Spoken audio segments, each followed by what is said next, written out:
Hello everyone, welcome to our channel. This is Aritro from Akhi Educare. তো আমি যেটা দেখছিলাম যে আমাদের গভর্নমেন্ট অফ ইন্ডিয়া কিন্তু এডুকেশন ব্যবস্থাটাকে অনেকটা রিস্ট্রাকচার করেছে এবং আরো বিভিন্ন পদক্ষেপ নিচ্ছে। তার ফলস্বরূপ আমরা দেখতে পাচ্ছি এরকম কিউএট যেমন একটা all India basis test to get admission in the honours level or other discipline, right? তো এরকম বিভিন্ন আরো স্টেপ নেওয়া হচ্ছে এবং পড়াশোনাটাকে আরো কি করে গ্রহণযোগ্য করা যায়, বিশেষ করে যারা দরিদ্র সীমা বা দরিদ্র সীমার নিচে আছে তাদের জন্য। তো সেক্ষেত্রে আরেকটা বড় পদক্ষেপ আমি যেটা দেখতে পাচ্ছি সেটা হচ্ছে এবিসিআইডি। এবিসিআইডি যেটা হচ্ছে একাডেমিক ব্যাংক অফ ক্রেডিট। তো আজকে আমরা এবিসিআইডি নিয়ে ভিডিওটা করছি এবং তোমরা দেখতে থাকো এটা কিভাবে আমরা আমাদের এবিসিআইডি করতে হবে এবং এর কি কি বেনিফিটস আছে। তো আর এইবার 2004-এ যারা ইউজি অ্যাডমিশন নেবে সেক্ষেত্রে কিন্তু অনেকের ক্ষেত্রেই আমি দেখছি যে এবিসিআইডিটা ম্যান্ডেটারি। তো তোমরা মোটামুটি যাদের পরীক্ষা হয়ে গেছে, এখন কিছুটা ফ্রি সময় আছে, তারা এবিসিআইডিটা ক্রিয়েট করে ফেলো। খুব ডিফিকাল্ট কিছু নয়, স্টেপসগুলো খুব ইজি আছে। তো পুরো ভিডিওটা দেখতে থাকো এবিসিআইডি সম্পর্কে আরো জানার জন্য। প্রথম স্লাইডে আমরা দেখে নেব এবিসিআইডি এবং এটা কি বেসিক্যালি। তো এবিসি যেটা ফুল ফর্ম হচ্ছে একাডেমিক ব্যাংক অফ ক্রেডিটস। এটা কোনো ক্রেডিট কার্ড অবশ্যই নয়। মানে আমরা যখন পড়াশোনা করি গ্র্যাজুয়েশন লেভেলে, তো তখন প্রত্যেকটা সাবজেক্টের আমাদের ক্রেডিট থাকে, মানে 4 ক্রেডিট বা 2 ক্রেডিট, 3 ক্রেডিট এরকম। তো তোমার কত ক্রেডিট আর্ন হচ্ছে প্রত্যেক সেমিস্টারে সেই সমস্ত বিভিন্ন ইনফরমেশন থাকে। তো এক এক করে দেখে নিই যে এবিসিআইডিটা বেসিক্যালি কি। যেরকম প্রথমেই বলা হয়েছে, it allows the institution to manage and transfer academic credits in a structured manner. The system verifies the authenticity of the student credits. মানে তোমার ক্রেডিটটা কতটা অথেন্টিক এবং শেয়ার করে সেটা শুধুমাত্র কনসার্ন অথরিটির সাথে। সো সো এটা মানে লিক হওয়ার বা কোনো আনঅথরাইজড কারোর কাছে যাওয়ার কোনো সম্ভাবনা নেই। The institution can transfer and receive academic credits at easy in online mode. তো তোমার এই একাডেমিক ক্রেডিট যখন আমরা আরো বিস্তারিত জানবো পরবর্তী স্লাইডগুলোতে, সেটাকে ট্রান্সফার করা যেতে পারে বিভিন্ন ইনস্টিটিউশনের মধ্যে। আহ, এবং লাস্ট পয়েন্ট যেটা হচ্ছে, ABC makes it more convenient for student to get their academic credits recognized. তো এই রিকগনিশনের জন্য এটা একটা ইম্পর্টেন্ট জিনিস। একাডেমিক ব্যাংক অফ ক্রেডিটস তোমরা দুভাবে অ্যাপ্লাই করতে পারো। একটা হচ্ছে এবিসি যে অফিসিয়াল ওয়েবসাইট আছে www.abcgov.in, বা ডিজি লকার থেকেও তোমরা সহজেই এটা অ্যাপ্লাই করতে পারো। তো আমরা পরবর্তী স্লাইডে দেখে নেব যে স্টেপগুলো কি কি আছে অ্যাপ্লিকেশনে। তো পুরো ভিডিওটা দেখতে থাকো। এবিসিআইডির বেনিফিট গুলো কি সেটা আমরা এবার দেখে নেব। যাদের এবিসিআইডি আছে, যে সমস্ত স্টুডেন্টদের, তারা মাল্টিপল অ্যাডমিশন এবং এক্সিট নিতে পারে সেই সমস্ত কলেজ বা ইনস্টিটিউশন থেকে যারা এবিসি আইডিটাকে গ্রহণযোগ্যতা দিয়েছে। তো তাদের যখন তারা একটা ইনস্টিটিউশন থেকে আরেকটা ইনস্টিটিউশনে সুইচ করছে, তখন তাদের একাডেমিক যে ক্রেডিট গুলো আছে, তো সেটা এক ইনস্টিটিউট থেকে আরেক ইনস্টিটিউটে ট্রান্সফার হয়ে যাচ্ছে। এবং এটার মানেটা কি, মানে আজকে আমি যে কলেজ বা ইনস্টিটিউশনে অ্যাডমিশন নিয়েছি, আমার মনে হচ্ছে যে অন্য কোনো ইউনিভার্সিটির আন্ডারে অন্য কোনো ইনস্টিটিউশনে হয়তো বেটার আরো পড়াশোনা হয় বা সেই সাবজেক্টের আরো বেশি গুরুত্ব দিয়ে পড়ানো হয়। সেক্ষেত্রে আমি একটা ইনস্টিটিউশন থেকে আরেকটা ইনস্টিটিউশনে সুইচ করলে আমারকে আবার নতুন করে অ্যাডমিশন প্রসেস দিয়ে আবার নতুন করে একদম শুরু থেকে শুরু করতে হবে না। আমি যেখানে এখানে শেষ করছি তারপর থেকে আমি বাকিটা শুরু করবো। মানে আমি ধরুন ফার্স্ট ইয়ার পর্যন্ত একটা ইনস্টিটিউটে পড়লাম এবং সেকেন্ড ইয়ার থেকে আমি অন্য একটা ইনস্টিটিউটে পড়তে চাইছি সেই সাবজেক্টটা। তো ফার্স্ট ইয়ার পর্যন্ত আমার যা যা একাডেমিক ক্রেডিটস আছে সেইটা ট্রান্সফার হয়ে যাবে সেই ইনস্টিটিউটে। Once credit are transferred to the candidate's account, they can use these credits within a 7 years of span. মানে একবার যখন ক্রেডিট আমার হচ্ছে আমার অ্যাকাউন্টে, আমি নেক্সট 7 বছর পর্যন্ত সেটা ইউজ করতে পারবো। এবিসি ক্রেডিট ট্রান্সফার প্রসেসটা দুটো স্টেজ আছে। একটা হচ্ছে যেই ইনস্টিটিউশনে আমি পড়ি সেই ইনস্টিটিউশনকে আমার যে ক্রেডিট আমি পেয়েছি এখনো পর্যন্ত সেটাকে সেকেন্ড ইনস্টিটিউশনে ট্রান্সফার করতে হবে এবং সেকেন্ড ইনস্টিটিউশনকে সেই ক্রেডিটটা অ্যাকসেপ্ট করতে হবে যে আমি সেই ক্রেডিট অলরেডি পেয়েছি এবং তার পরবর্তী যে ক্রেডিটগুলো আছে আমি সেগুলো থেকে স্টার্ট করব।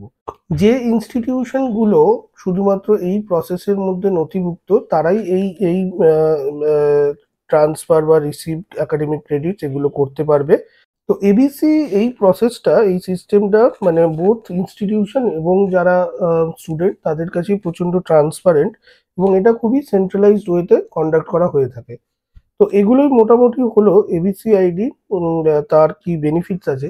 আরো একটা জিনিস আমি যেটা বলতে চাইবো এখানে, যে আজকে ধরুন কেউ হয়তো পয়সা কড়ি বা অন্যান্য কোনো ফ্যামিলিগত কারণে পড়াশোনা ছেড়ে দিচ্ছে, তাদের হয়তো পুরোটা কমপ্লিট করতে পারছে না, বিএসসি পড়েছে, ফার্স্ট ইয়ার সেকেন্ড ইয়ার অবধি কমপ্লিট করেছে, থার্ড ইয়ারটা আর করা হচ্ছে না।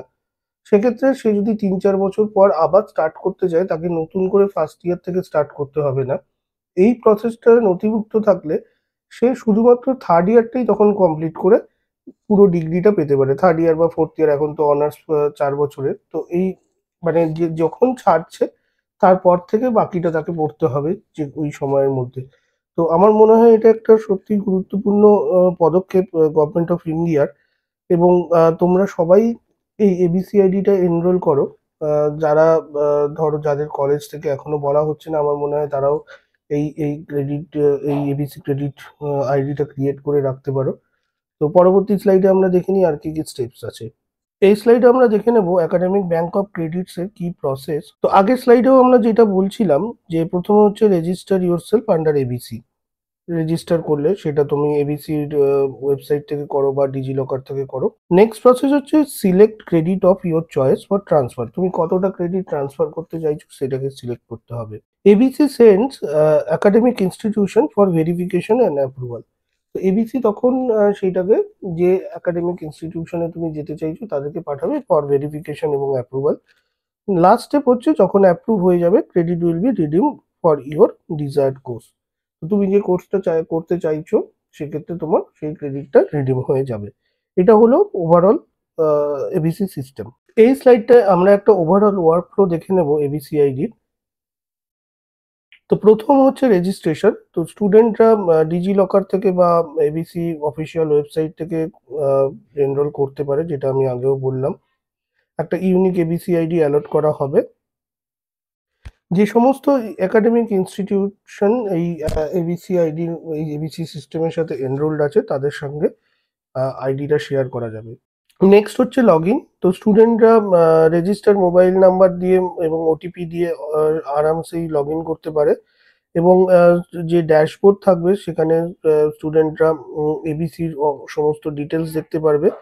Credit map to ABC ID are displayed on the dashboard. তো তোমার যে সমস্ত ক্রেডিট আছে সেগুলো ড্যাশবোর্ডে তুমি দেখতে পারবে।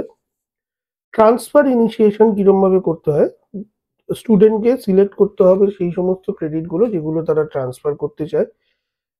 ট্রান্সফার ইনিশিয়েট করতে হবে, এবং সেক্ষেত্রে তোমাকে কোন নতুন ইনস্টিটিউটে তুমি যেতে চাও সেটা সিলেক্ট করতে হবে।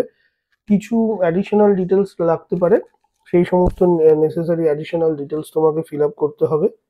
নেক্সট হচ্ছে ক্রেডিট ট্রান্সফার প্রসেস। সেক্ষেত্রে একাডেমিক ইনস্টিটিউশনগুলো এলিজিবিলিটি চেক করবে ট্রান্সফারের জন্য, সমস্ত কিছু এলিজিবল আছে কিনা অন ইউজিসি গাইডলাইন্স। তারপরে একাডেমিক ইনস্টিটিউশনগুলো আইদার অ্যাপ্রুভ করবে বা রিজেক্ট করবে তোমার সেই ট্রান্সফারটাকে, এবং তোমাকে রিজনও দেবে তারা যে কেন সেটা অ্যাপ্রুভ করা হলো বা কেন কিছু রিজেক্ট করা হলো। তো এটা খুবই একটা ট্রান্সপারেন্ট প্রসেস, এবং স্টুডেন্ট এবং একাডেমিক ইনস্টিটিউশন দুজনের ক্ষেত্রেই কিন্তু অত্যন্ত গ্রহণযোগ্য। লাস্ট স্টেটাস হচ্ছে যেটা রিকোয়েস্ট স্টেটাস। স্টুডেন্টরা চেক করতে পারে তাদের রিকোয়েস্ট স্টেটাস, এবং তারা নোটিফিকেশনও পাবে যখন তাদের ট্রান্সফার হবে ক্রেডিট কোনো। এবং all credit tells maintain and reflected in the students account.